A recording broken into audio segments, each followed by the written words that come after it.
एक गांव में एक लालची कुत्ता रहता था। वह गांव में घूम घूम कर खाने की तलाश करता था। वह इतना लालची था कि उसे जितना भी खाने के लिए मिलता था उसे कम ही लगता था।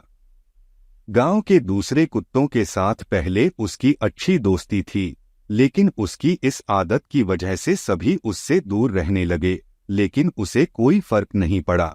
उसे सिर्फ अपने भाईजान से मतलब था। कोई न कोई आते जाते उसे खाने के लिए कुछ न कुछ दे ही देता था। उसे जो खाने को मिलता उसे वो अकेले ही चट कर जाता।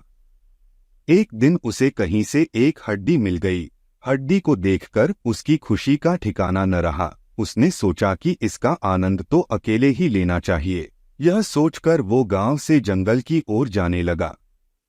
रास्ते में वह पुल के ऊपर से नदी पार कर रहा था। तभी उसकी नज़र नीचे नदी के ठहरे हुए पानी पर पड़ी। उस समय उसकी आंखों में सिर्फ हड्डी का लालच था। उसे यह भी पता नहीं चला कि नदी के पानी में उसका ही चेहरा नजर आ रहा है। उसे लगा कि नीचे भी कोई कुत्ता है जिसके पास एक और हड्डी है। उसने सोचा कि क्यों न उसकी भी हड्डी छीन लूं, तो मेरे पास दो हड्डियां हो जाएंगी। फिर मैं एक साथ दो हड्डियों के मजे से खा सकूंगा। ऐसा सोचकर वह जैसे ही पानी में कूदा, उसके मुंह से हड्डी सीधे नदी में जा गिरी।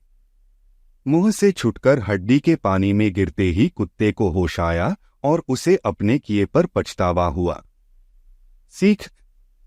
इस कहानी से हमें यह सीख मिलती है कि हमें कभी भी लालच नहीं करना चाहिए। लालच करने से हमारा ही नुकसान होता है।